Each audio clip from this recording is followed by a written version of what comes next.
the progress report because it's the last Wednesday in March, March 30th. That's today.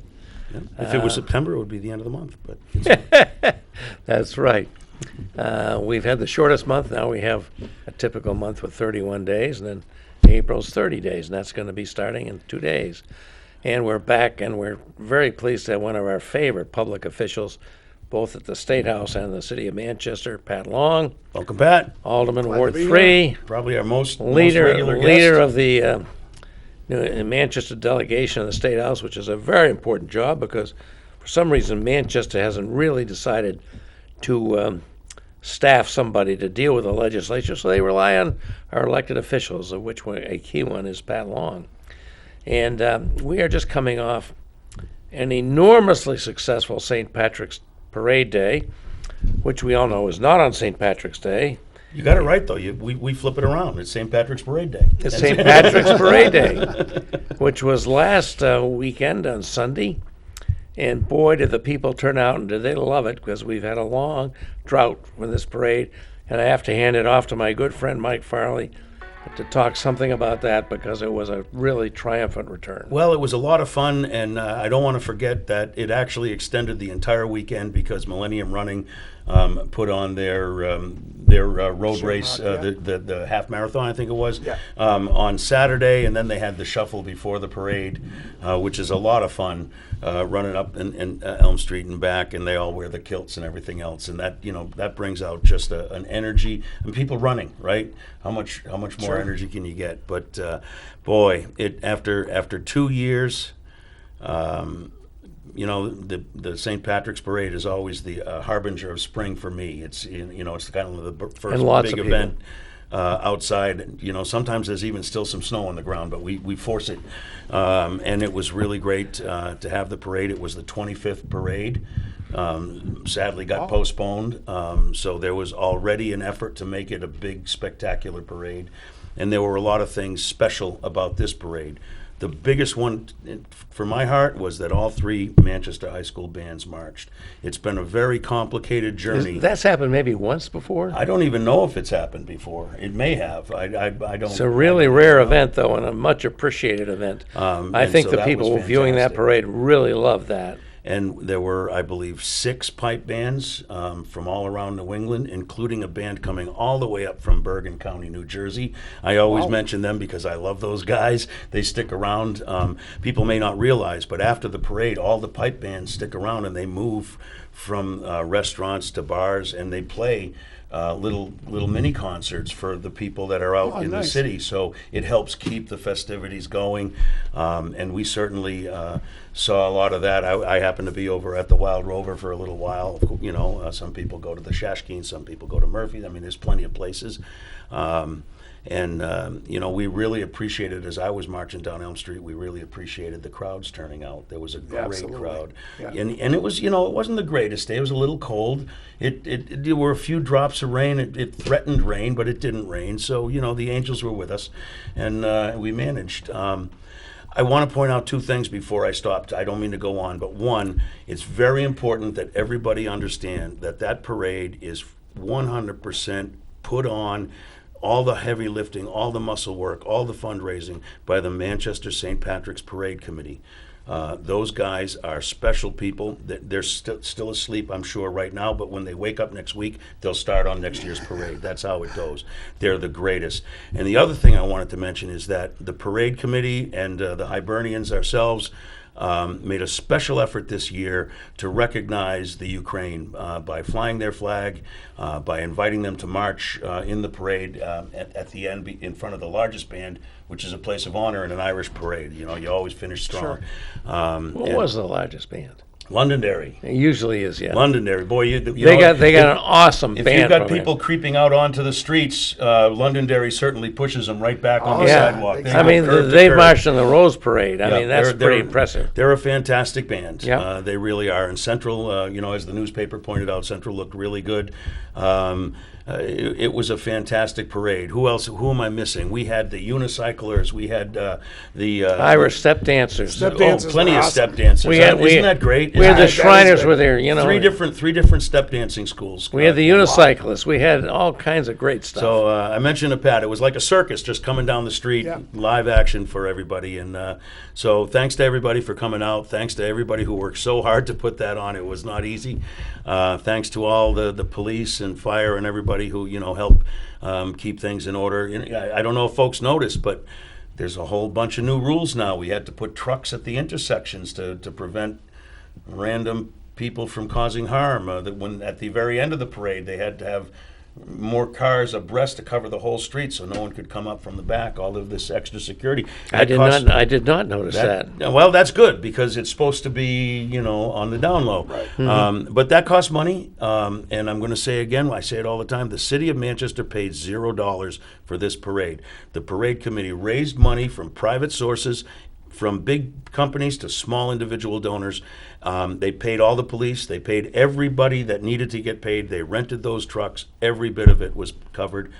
Free gift to the city of Manchester. Yeah, which is well appreciated. I think the Yeah. people really appreciated that. After these 2 years we've been through without the parade, what a return.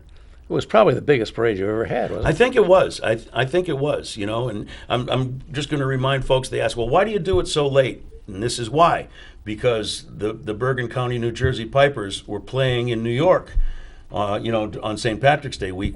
We can get great talent because we do it on And you have a chance for better weather for the parade, too. And that's actually the root cause. We kind of downplay that a little bit, but that's the root cause of it. There was one parade where the snows were flying, and it was decided we're going to do it a little different next time. Yeah. But, it's a great thing. I tell you, for me, I've missed it for 2 years. I'm very involved in that, and there's a whole bunch. There's a mass where the sash of the Grand Marshal is blessed by the priest, and it's presented to her in front of the whole, the whole parish, and all of these things that we haven't had for 2 years, that we've been able to do this year. It's really great. It's like a crocus coming out of the ground in springtime.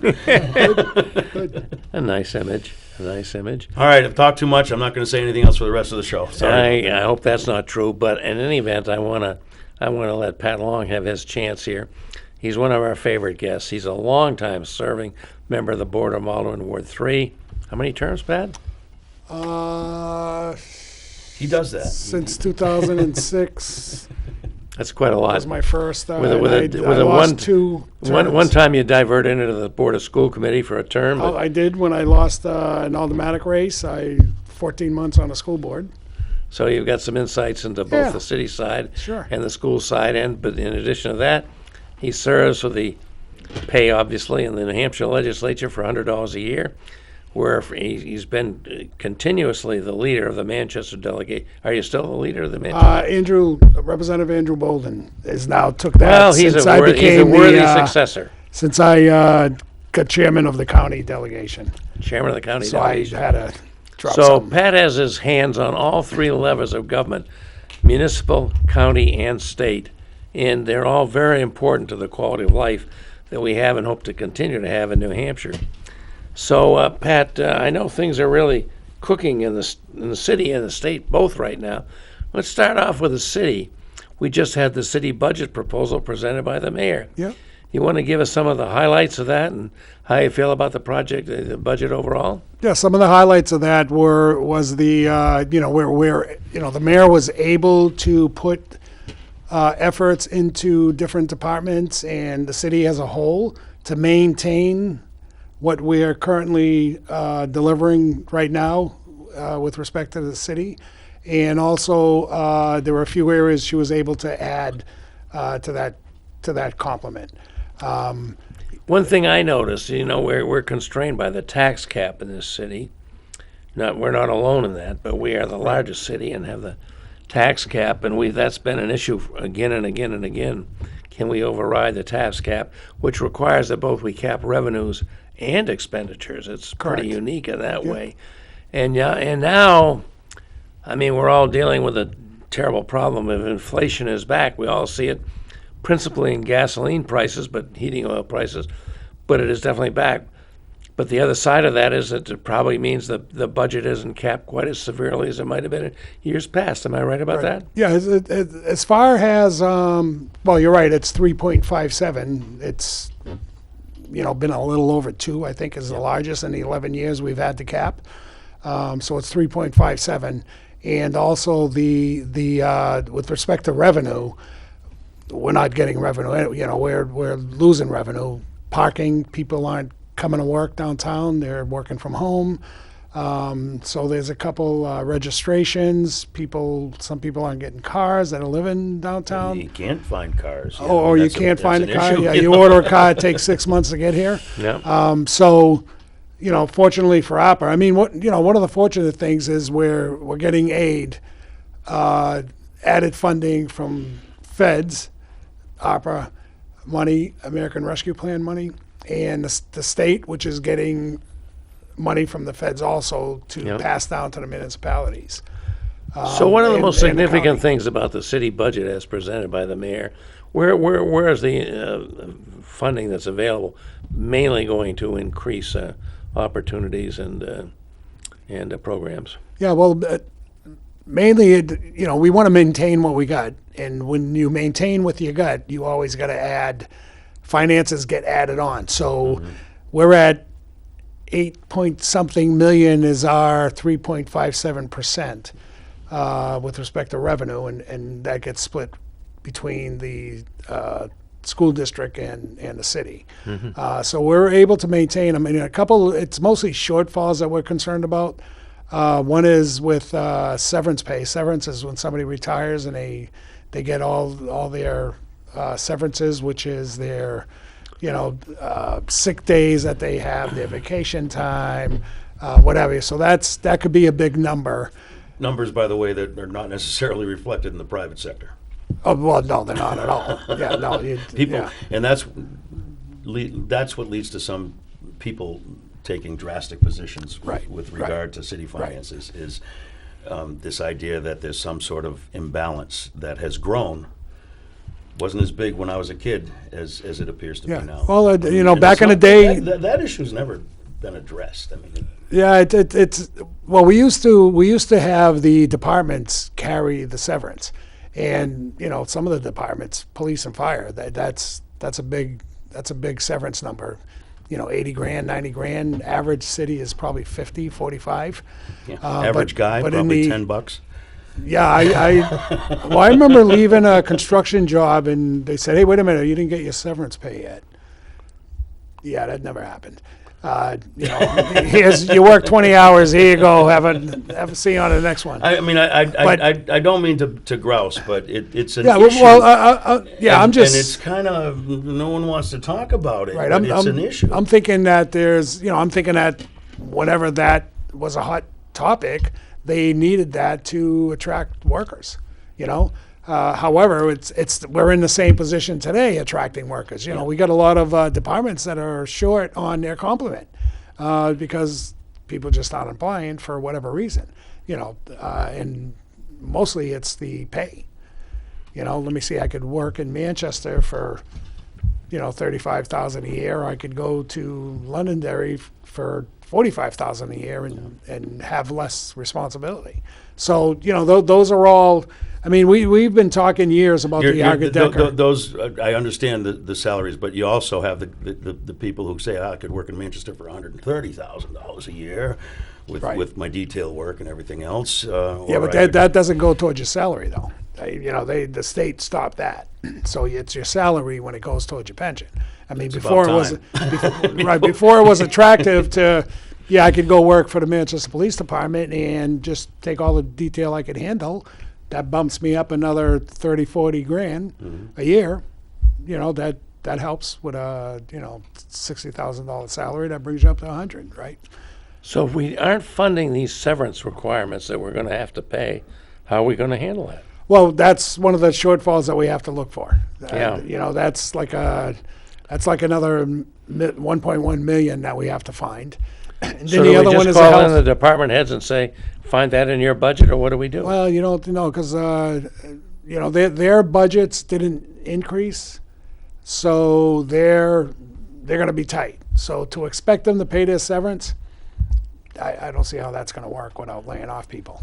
Really? And we don't want that. We don't want that. 'Cause we worked hard to get the departments to where they need to be, and some of them are still running short because of all this COVID, and jobs are a dime a dozen. And if you go to this job, you'll get a $2,000 bonus. If you go to this job for the same pay, you'll get a $3,000 bonus. So that's we're fighting with the outside market. That's telling driving us, and has a city, has a governing body. You don't have what private business has. So really hiring the people that we need to do the services we want for the city and the school district is a really tough problem right now. It is. Yeah, it's something that we have concern But about. then when we get them, we have a problem paying all of the costs. What we just talked about reminds me of the kid who's 16 and says, "Yeah, I'm going to buy a car for $1,000," and has no idea what the insurance is going to be, can't put gas in it, and the repairs on something like that are very expensive. Right. Where the hell's he going to buy a car for $1,000? But my point is, we go in this. The city of Manchester constantly seems to be caught by surprise by things that are completely expectable. Yeah, no, we've been discussing this for 10 years. But it's maybe caught by surprise having a hard time dealing with. Well, when something added like this past 2 years, then you're caught by surprise because of this doubles and triples the complication. Mm-hmm. So now what do you do? But I would argue people are finally, after 30 years of stagnation in wages, people are finally getting somewhere close to what they ought to be getting. Well, you could drive your wage, because everybody's looking for people. So you could a good drive your thing, wage. and it just has to be addressed. I mean, Right. it's not. Yeah. You can't wish it away. You can't tax cap it away. You cannot. It has to be. No, addressed. I agree. I mean, Yaga Decker needs to be. We need a new matrix. Yaga Decker That's has pretty ran its dated, course isn't it? 8 years ago. But again, it's $6,000 to $7,000 to have somebody do a matrix for us. So what's new scale. What's some of the answers that we might have for this dilemma? Well, the best answer would be that this deflates, and Well, workers maybe are that'll dime a dozen happen. Maybe again. it won't. No, I don't think it's exactly. gonna, I mean, we frankly. can't depend on that. I don't depend on it. I don't I think don't so want either. to. I So truly don't so we want need to look at. I mean, we're in negotiations now with the unions in the city, and we need How to about look some at, better we need to support from look the at all state of that. New Hampshire and revenue sharing and covering pension costs and all those things? Yeah, well, You're a state legislator as well as a very capable there's of it. there's a 7.5% bill that passed the House to give the municipalities 7.5% in towards pensions. For the schools today, I heard it was 1.2 million. For us, it's roughly 1.7 maybe, or in that ballpark.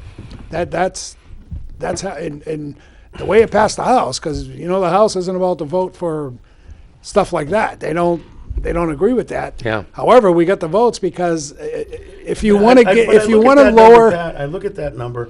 My company, a small little company of 20 guys, has more than that. yeah, no, exactly. As what? As bigger pension contributions than what the legislature of the state of New Hampshire is giving the city of Manchester. Yeah, but what the state says is, we don't have control over how many people they hire and put in our pension plan. But the bottom line is to attract the municipalities into the state's pension plan, they promised 40%. And right. then they started going down, and then with O'Brien in 2011 and 12, it was knocked out completely, Yeah, that's which right. cost just the city side of Manchester $4 million. Yeah. So we had to look for $4 million before we even started budgeting. So looking at those, I guess it's clawing back. those downshifting, and the reason actually Michael Bryan, OB, is the one that argued it, and he was very successful because, the governor and proponents are saying, I'm giving the municipalities a tax break. If you don't go to your meetings, because if they're not giving you a tax break, I'm giving them enough money to reduce your taxes. And it's not by loan and rooms and meals tax, right? I save 1% on my meal. Come on. So this retirement give back at 7.5% is an absolute lowering of taxes, because that's automatic. We pay X amount. You're going to give us this to help Don't with have to that. pay We it. don't have to pay Money's that. fungible. So Yes. that's. I mean, I looked a gift horse in the mouth with my previous comment, but it's just. Thank you, Concord. Yeah. Well, let's see if it gets Throw through. a bone, Let's see if it gets Yeah, through. if even, That's yeah. the other issue. And then the other issue in the city with the budget is the healthcare. We've had people now that now that COVID, now that you could get appointments with your doctor. I mean, I didn't see my doctor for over a year, yeah. right? It was a 4-month wait, and then when that appointment came, I had something. I had to be at the State House. I had, but now that doctors are more accessible, we've got people going to the doctors, and they're finding out some things that they didn't want to hear, and that's costing the healthcare. That's costing more. We're self-insured, so we pay for that. And that's another COVID, so fallout of COVID. that's People having sicknesses that could have been diagnosed last year, the year before. Right. weren't. So that's another $1.5 million we're looking for. So we're looking for, $2.6 million right out of the gate. So will this city budget allow us to make some good initiatives other than just maintain services? Are there things that we can expect to happen that'll make Manchester more exciting and livable? With the appropriations of opera that we did last June, that's going to increase. That's going to give a different picture of Manchester visually.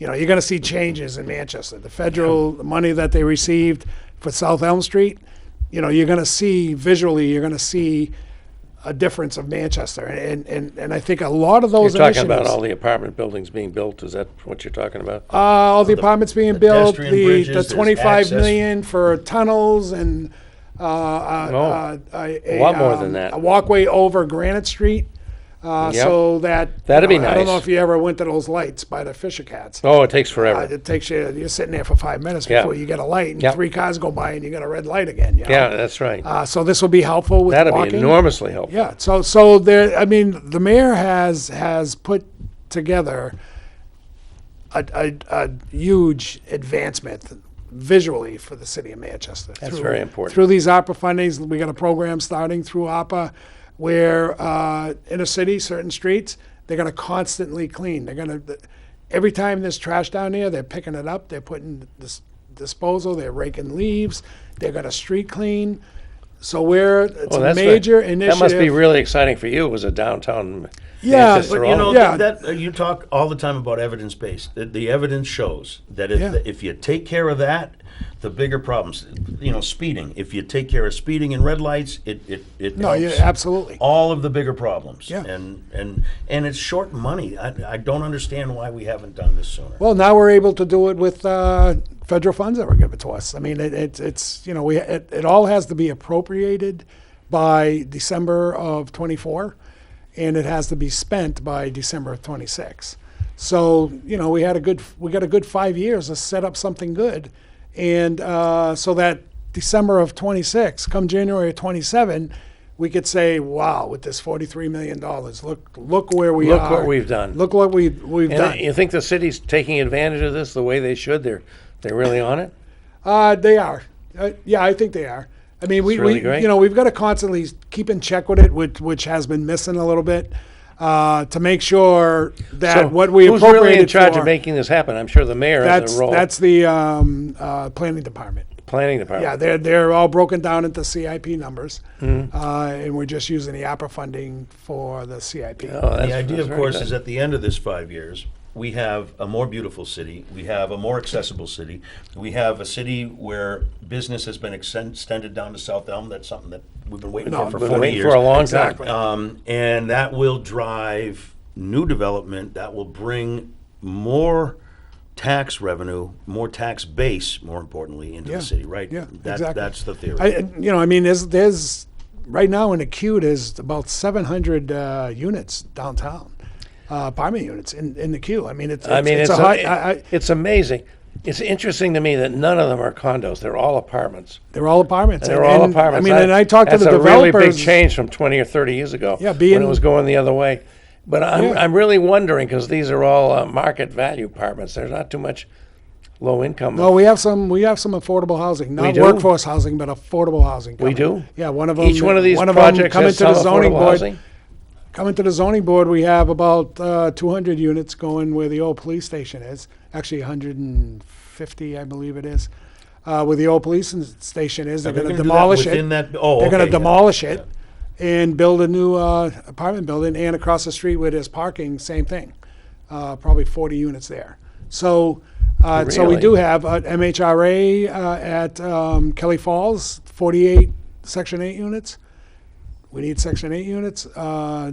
Mr. St. Pierre, who just bought a building on High in Union Street, 5 Section 8 apartments going in there. Oh, this is great news. I had Oh, not, yeah, and so- I had so- not heard about Development is those. even better. Right, and then we got That's great. we got the 2 parking lots. You know that Yeah. right now we're How- still how is that we're still process negotiating, going? but that's coming good. We pretty much got it wrapped up. Just a couple other details we need to work out before we send Which it of the to 2 full parking board. lots? Harnett lot by St. Joe's. Yeah, Harnett Right lot across and, my office, and yeah. the Pearl Street. Pearl Street. Pearl Street. Been a lot of talk about that, but it may actually happen that those. Oh, it'll definitely happen. It's it's- coming to that's fruition really good. now. Yeah, that was a long I think process. that's a great improvement in the use of And the we've had city's some recent prime land. development. The 2 hotels, the first building in the Mill Yard in how many years? Yeah, The True Hotel, and then True, yeah. the residences that up along Lake Ave. I mean, that's a Right. big And the- visual improvement. And to the city major limits. project that's going to take over, what used to be the Athens, and what was the other restaurant there? Yeah, the Central Ale West House. Central Ale House. Central- Yeah. I never did go there, but I certainly went to the Athens many times. Yeah, so there's some that are in the queue already. That's good. So I mean, obviously the mayor's doing something right. I think she's- downtown is peaked, and it's not your local developers. They're coming from Boston. They're coming from wherever. Yeah. You know, they're seeing an opportunity here. I mean, the gentleman that bought, that's looking to develop Athens and the Central Ale House, wanted to buy that whole block. Talking to George's, and I'll let you guys stay here for whatever it's costing you now. You leave when you want to leave. Really? But he wanted to grab that because he sees an opportunity coming down the road for this. I think. And what I see in that is an opportunity to finally the city to develop some PLAs for the construction. Yeah, exactly. I mean, we've been Exactly. stymied every effort. I mean, God bless the city for trying, but maybe now we're in a position where we have something of value, and Right. and we can get something back for it, especially with these these out-of-state developers. They have their favorite contractors and things like Sure. that. There's a lot of good people in the state that could do that work. And I suppose what's exactly. all driving this is the fact that, the Manchester's not exactly a low-income housing town anymore. It's lower than Boston and, many places, Portsmouth. With amenities. With amenities. well, With the idea amenities, is, I mean, right? you can get a much nicer dwelling in Manchester for not anywhere near as much as you'd pay in, Cambridge, Somerville. Oh, and by the way, they're building in Boston, high-rise apartments in the Seaport. They're out in Watertown, Cambridge Crossing, where the rail yard used to be. Out Really? in Alston Oh, by, yeah, I'm by sure. Harvard, where the rail yard used See, to be, but- all being redeveloped. But listening to the the 30 and unders, I'd say they're saying we're better off going to Maine, where they have what do they call that? Where they're able to tell developers when they come into a project, we want 10% affordable housing, or we want 20% workforce housing. Don't we tell people Same that in here? No, we're not allowed to do that. The state Really? doesn't give us permission to Boston do that. does that. Well, because they have Because they have permission permission. through the state. The enabling It's states- legislation. It's enabling, Oh, my it's a goodness. state That's statute. a serious problem. Well, it is. I mean, we ask at that question is asked every planning board meeting to Yeah. somebody who's developing 15 or so. So every time I hear about this, it makes me think again about can we really get the commuter rail back to serve Manchester? What a difference that would make. I mean, all the people that we want that are now, staying in Boston because they don't want to, commute up 93 and deal with all that when they could be on the train working on their computers, and vice versa to go the other way. Any signs of progress on that? I know. Well, there is I, signs. I know. mean, I know your board has already decided where there could be a layover and a possible Right. rail station. I mean, at the State House, they did pass that no state money. I don't know where the Senate's going to go with that. Better not do it. I mean, it's kind of foolish to put something in there when you know when you don't know whether there'll even be state money in it. I mean, you look at the transportation. Don't know what you're talking about. You look at you the know? transportation act that they passed. I mean, there's a lot of money for transportation, a lot of money. So, the 200 and something million that we were looking at 4 years ago that the feds would give us, that's going to be double. Yeah. What's going to be the Well, cost? We're finding out They now don't what call the him cost is gonna Amtrak be. Joe for nothing. Yeah, no, exactly. I mean, all the years yeah. he was a senator, he rode Amtrak a lot between Wilmington, Delaware, and Washington D.C. Yeah, so He likes that service. I mean, as far as economic development in the south end of Manchester, with a commuter rail coming through here, that's an advantage. that would- that especially at builds the your airport, tax the base. station. Oh, at that the would airport. build your tax base. That would build your economic Think activity. of all the commercial development around wherever they put that station Yeah. down at the Yeah, airport. Right. It would be another Willow Street. Yeah, we had a study back in like 2006 or 7, and this the people that did the study said that a downtown like Manchester, ought to be 33% of your tax base. When we're not there, especially now with this reval where Yeah. commercial went down and residences residential went got up. hit. So I'm aware of so that. that's what we got to look at. And we're getting there. I mean, we got 250 units going by Market Basket, right? Yeah. So that tax base is going to rise significantly, Yeah. over the 700,000 mark. You have the 96 units or 94 units on Elm Street that Red Oak is doing. At the Dollar. There's Yeah. another But another again, base. it's still we need commercial development. We need commercial development. Well, they're turning their commercial I know. space into apartment units. I understand because that. there's no The need demand for it. more is for residential than commercial right now. right? But what I think we need a stronger commercial base in the city. Yeah. I'm But when everybody's working from, many more people are working from home, that's a tough thing. No, right? but what happens, like let's say downtown, if you get to the 14,000, 13,000 people living downtown, then you have national interest. From, Oh, yeah. the top movie, Oh, yeah. Oh, yeah. movie cinemas. Yeah. We'll want to be here. Yeah. The top. Okay, so the top. I've got the cart before the horse. I always thought commercial development drives residential, but it looks like I think it's the other way. residential I is think it may driving be the other way. commercial. Because so many people are used to here be working from convinced. home. Yep, You know? it's the home. It's the home office. That's It's I mean, the think home about office. it. I could think back when I was 30. So, let's see. Would I want to live downtown Concord or downtown Manchester? Well, downtown Concord is a lot of shops. I don't want to spend my money on shops. I want to spend my money on food and drink, right? At 30 years old. So let's see. Yeah, I'm going to move to Manchester. I'm going to get an apartment there because, that's what I'm looking for, and that's the base you have. I mean, and you do have the empty nesters that come in here. Yeah. Move downtown. Why? Yeah, I could walk to the yeah. Palace. I could walk to baseball. I could walk to the arena. I could walk downtown to eat. There's some shops that are opening Yeah, up downtown. So, that's what we have to encourage. And we have to make sure we have that. Yeah. Where now that we have And the train will an help economic that, development and the office, development of our trail system will help that. Those are all things that I think can be huge. that we could capitalize Along on. with people being downtown, they want to take a nice walk and go to, Goffstown or, up or down, north and south or east on the Rockingham Trail. Well, and, I mean- we've got that river walk that it was a major push to get it developed to where it is, but at this point, it's kind of primitive. Oh, very It primitive. could use some Yeah, enhancement. I went to Tampa with the National Council of State Reps. What a river walk they have there. Really? Unbelievable. In Tampa? Everybody uses it. I've been some time City in of Tampa. I Boston never is the knew same about thing. that. Every development along the waterfront Yeah. in Boston, they have a blueprint. You have to follow this. Your railings have to look like this. Yeah. And it's it extends for miles. It's always been a disgrace that we have this beautiful river, which, thanks to the Federal Clean Water Act amendments, has been cleaned up so it's fishable and swimmable. Yep. and And, kayakable. and kayakable. That's maybe a real big part. And yet there's no place where you can go downtown and have a meal and watch the river roll by.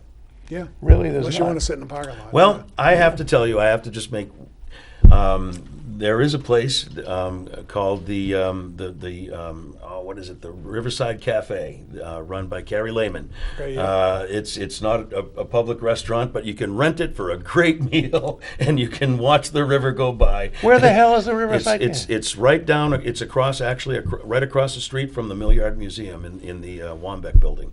And it's around the back, and Okay. it looks out on the river, and it's a great place. The Hibernians on occasion have a Christmas party over there. Yeah, I mean, that's another, the Millyard area. If you go down there during the day, well, not as much now because a lot of people aren't working there, but it's still pretty stuffed. You're walking between cars. Yeah. It's not. When I go down, friendly. It's not pedestrian when I go friendly. down there, I like to go on Sundays when nobody's there, and I can walk along Exactly, the river. that's when I go there. And that's pretty nice. Yeah. Yeah. Yeah, that's when I go there. So yeah, that's a shortfall we're seeing is we don't take advantage of our river. We don't. You know, We really don't. Yeah. I mean, just And a there's lot of nothing on the west. And I hope people are thinking I mean, about I that. know you have the highway barrier, but rivers have two banks. Hang some walkways along those mill buildings where they go right along the river. People would love that, I think. Oh, where they actually form the wall. Yeah. Yeah. Well, Manchester Connect did some work on that. Yeah. Where they asked all the building owners because what they wanted to do is that right now the Riverwalk goes around a building, and they're saying, That's not so much fun. Let's go through your building. Yeah. You could have retail. Or you could have whatever. or a walkway built adjacent to your building over the river. Right. That would be- And it's a I winter mean, that's use, probably pricey, but right? it would be nice. It could be heated, and you have a winter use Yeah, now with your yeah, Riverwalk. yeah. Overlooking the river while you're sitting down having a It's meal really or a some drink. great, exciting prospects. Well, your report, I think, is mostly very upbeat here, Pat. How do you think how's the state treating the city in the current legislative session? Are we getting any good things out of the state, like contributing to school buildings and some of the things we used to do? Yeah, pensions? there's money. I believe there's a bill that passed where they got 10 million and 10 or 40 million, which I don't know where we stand in that line. They owe quite a bit to a lot of municipalities. I don't know where we are in that line. Why doesn't Manchester have a more robust appearance in lobbying in the state legislature? We've got excellent people like you who serve both in the city and the state. Right. But other people, the largest city in the state by far, the largest city in northern New England, we don't have a presence up there in the legislature on a regular basis of a professional. Well, what we do have. Why don't we? What we do have now is there's 33 Manchester reps, there's 26 Nashua reps. What Manchester wants, Nashua wants. What Nashua wants, We have the same river. Manchester wants. So there's 59. There's 59 votes. That's a nice chunk of votes. But wouldn't it be helpful to the 59 of you to have a professional person who's on staff to argue specifically for the interest of the city and give you information to help To you appear at those public hearings. appear at those public Right. hearings To rally support and get department heads and to appear at illustrate those how the whole Well, we do the have whole that. state of New Hampshire benefits when We do. Manchester and Nashua benefit. we do have department heads that go down and advocate. We do. But you got to understand, and well, both of you have been in the legislature. A lot of these small town reps, they get 30,000 for this effort, where Manchester gets 3 million, and they're like, hey, but it's all relevant. But try to get that in their heads. Yeah. That you're 30 grand for 20 kids, we're getting 3 million for 6,000 kids. So, everything is relevant, but they don't see it that way. They see chunks of money going to Manchester and Nashua, and so when we're advocating for somebody, when former Mayor Gatzis, we hired a guy as a lobbyist, and it didn't go. It didn't work out? It didn't deliver what we wanted it to. Okay, deliver. well then maybe we 'cause try it. that's what we thought. The Maybe same it wasn't thing. the Let's right get a guy, I don't lobbyist. know. Maybe an alderman shouldn't be arguing. Maybe the mayor shouldn't be arguing. Maybe the school administrator or superintendent should be arguing. Maybe it shouldn't be the department heads that are going down there fighting for us. So we said let's go to lobbyist route, and it was the same. It didn't make a big difference. Was It that didn't So make you a big you difference. just does that trigger reflect on the lobbyist, or was it just No, I thought the anyone in that lobbyist was pretty position good. He was doing the work. I mean, I've seen lobbyists work up there, Yeah, and he of was course, yeah. he was Yeah. putting his time in, putting his Lobbyists feet are in. basically the staff of the committees, right? Yeah, no, yeah, exactly. Yeah. What a sad state of What's- affairs. What staff is that? Well, we almost lost all the lobbyists, right? That bill went down. It was a bill where any public entity could not use public money for, the municipal association, the Yeah. school board association, the superintendent's association, the city of Manchester. We couldn't send our department guy Boy, I down would there think to that argue. sounds quite a little I mean- bit of I unconstitutional. I was Well- quite surprised in my time up there when I would hear things that pertain to the issue of, broadband and, all kinds of issues that could affect the city.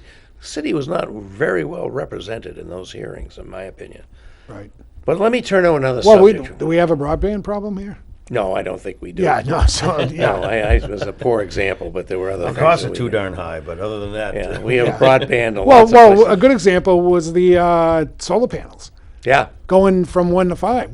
We had a battle to get to the 5. Oh, it It's was it was wow. unbelievable we had such Why, a battle. why would you shut an opportunity I'm off ashamed for to one of your say municipalities? that we were, but that's another whole thing. I don't want to particularly get into with my nemesis that succeeded me as chairman of my committee of the Science, Technology, and Energy Committee.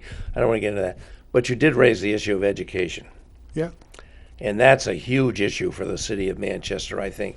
We can do all these things. We can bring the train back. We can improve our trail system. We can have these wonderful downtown apartments that people are going to want to move into. But how are we doing with selling our education? We've just had a major trauma with losing our superintendent, who's apparently not as welcome in Carson City, Nevada as he thought he would be. There's some buyer's remorse out there. And now we're again in the major search for a new superintendent. And I know you're on the Aldermanic Board, but you did serve a term on the school committee, and I know you're concerned about every aspect of the city. Would you like to talk that a little bit? How are we doing in restoring Manchester's public education as not only being good, but being perceived to be good, so people want to move here with young Yeah, I families? mean, not perceived. I mean, it's a fact that the vice superintendent, assistant superintendents, Amy Allen and Jen Gillis, have a lot on their shoulder. They sure right? do. I mean, they're picking up the ball. Yeah. So there's a lot on their shoulder. I was just at a meeting today, They have a legislative committee, which Dr. Gillis is on. And, I'm telling her, this ought not be your work. You've got enough work. We got 33 reps here. Give me some responsibility and we'll share it with everybody. So, I don't need you spending 8 hours a week or 10 hours a week figuring out legislative stuff when you got 33 state reps. Let us do the work, then we'll present it to you and you give us the thumbs up or down. Sounds or good. Or the school board. So that I understand. So they do have a lot of, they have a lot of work to climb out of. My understanding there with respects to some of the scores have risen, which is phenomenal. that had to happen. That had to Well, happen. and, at that. and it's phenomenal with what we're facing. I We're understand going through the a challenge superintendent search. was difficult, So, but we had the So- drop off in scores because of COVID was right. a but, problem. But, It was but a problem for lots of places, best- not just Manchester. No, I'm not. I Absolutely. understand But that. best case I scenario- always look at the kids, Bob, and I said this before. That kid's first grade, they only get one.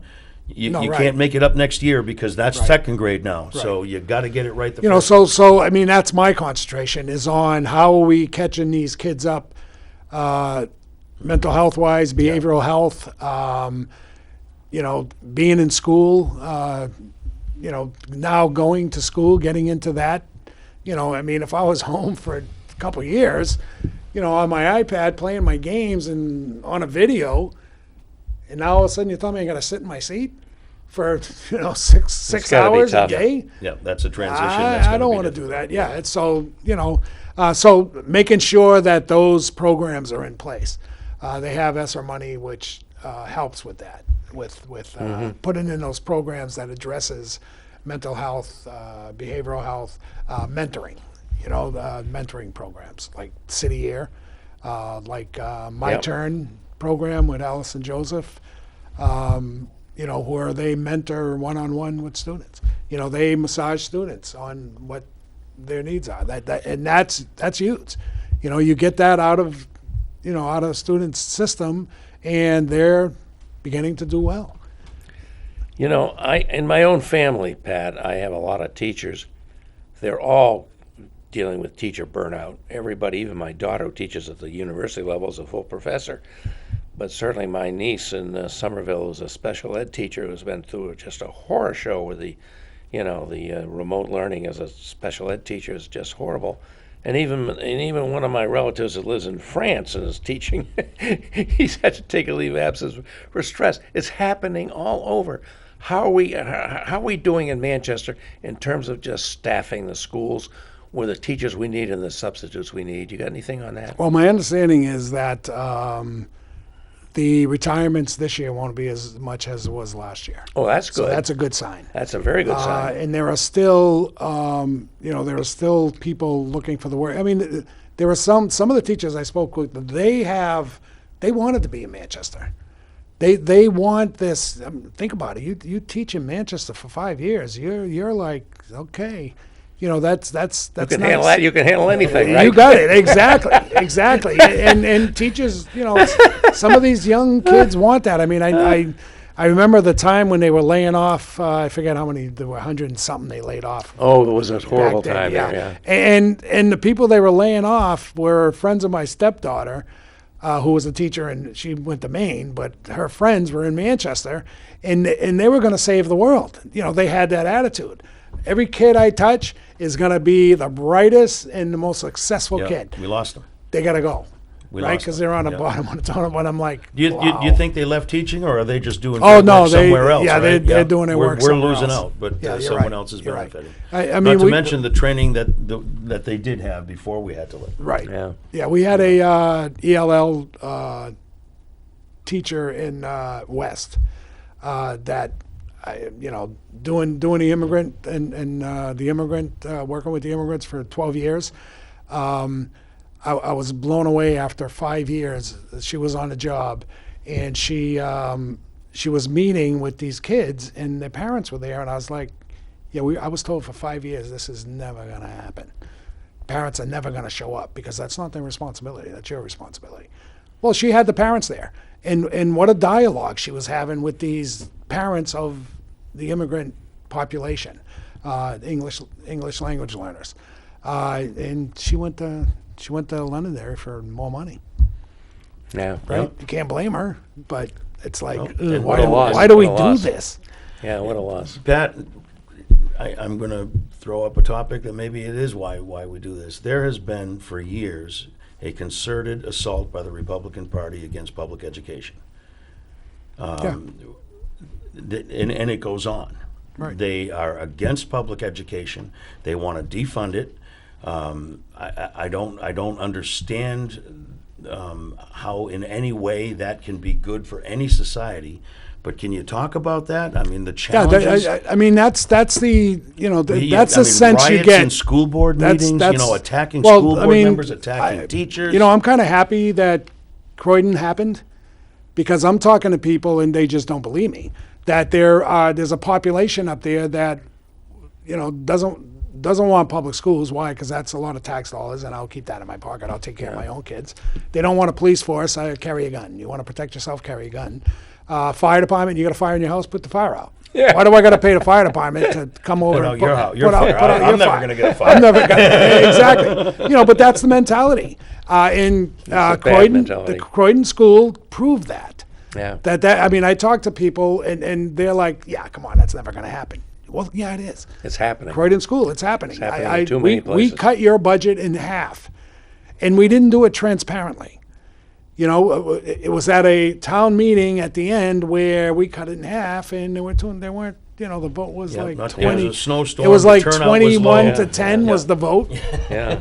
Come on, So it can happen. So if you're not prepared to go to private school, and if for 1 minute you believe that we get another $3,000 on this voucher program, that's going to happen without taking away from your public school, it's not going to happen. No, because we're not about to We raise don't have property that taxes money. to fund that. You got it. That's Exactly. it. That's it. Yeah. So We've talked about that. They're going door to door, promote, oh, it's just going to be a couple hundred kids, and there's thousands of them. Yeah. Yeah, well, we're just finding out too. There's 1,800. Yeah. There's 1,800 in the voucher program, and there's only 200 and something that weren't paying private schools.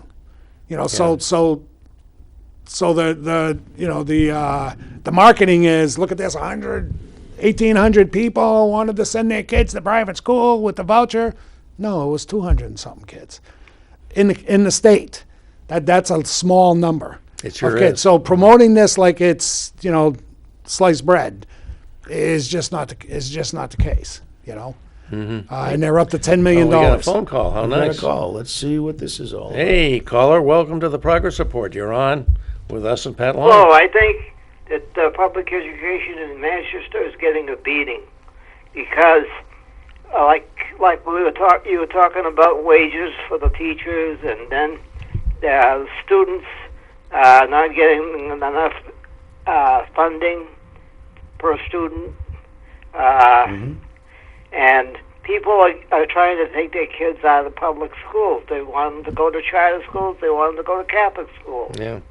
And a lot of them are home teaching them now. Yeah. Now, what happens now? We lost over 1,000 kids over the year. We had 15,000 at one time. Now we're down to about 13,500.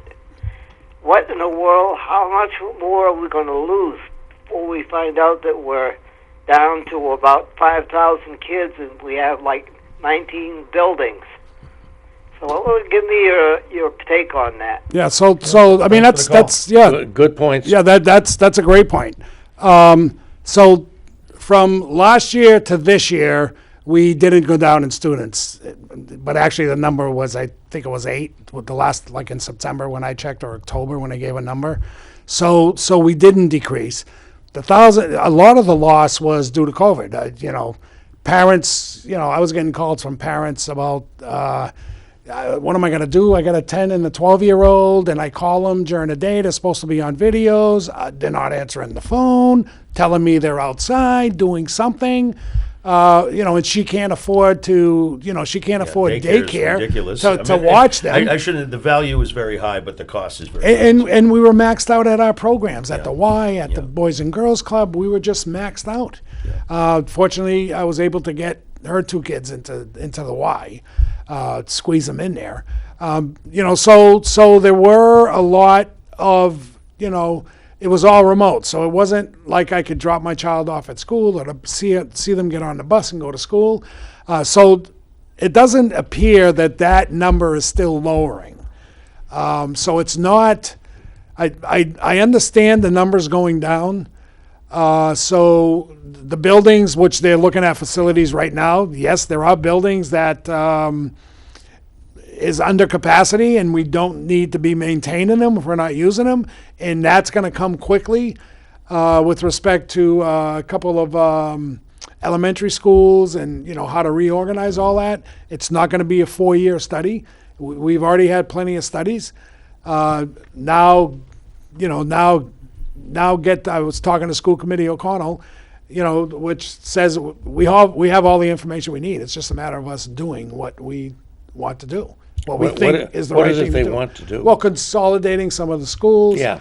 Moving, There's a lot of public opposition to that, though. You always run into that buzzsaw. Well, any change, you're going to run into that buzzsaw. Absolutely. Any change. So you know Right. what? It's one of the things that makes Manchester great, but it's also one of the things that No, kinda holds but you have to make the change. Yeah. You have got to. to. Make the The change. numbers tell you got to do things differently. I mean, I get elected. I have 2 years to do something because I don't know if I'm going to win the next term, right? There's no guarantee. So if you're protecting yourself to win, that doesn't work that way. Yeah. You get elected. You have 2 years to implement change. What you Yeah. feel. Sometimes it's something where people go wild over.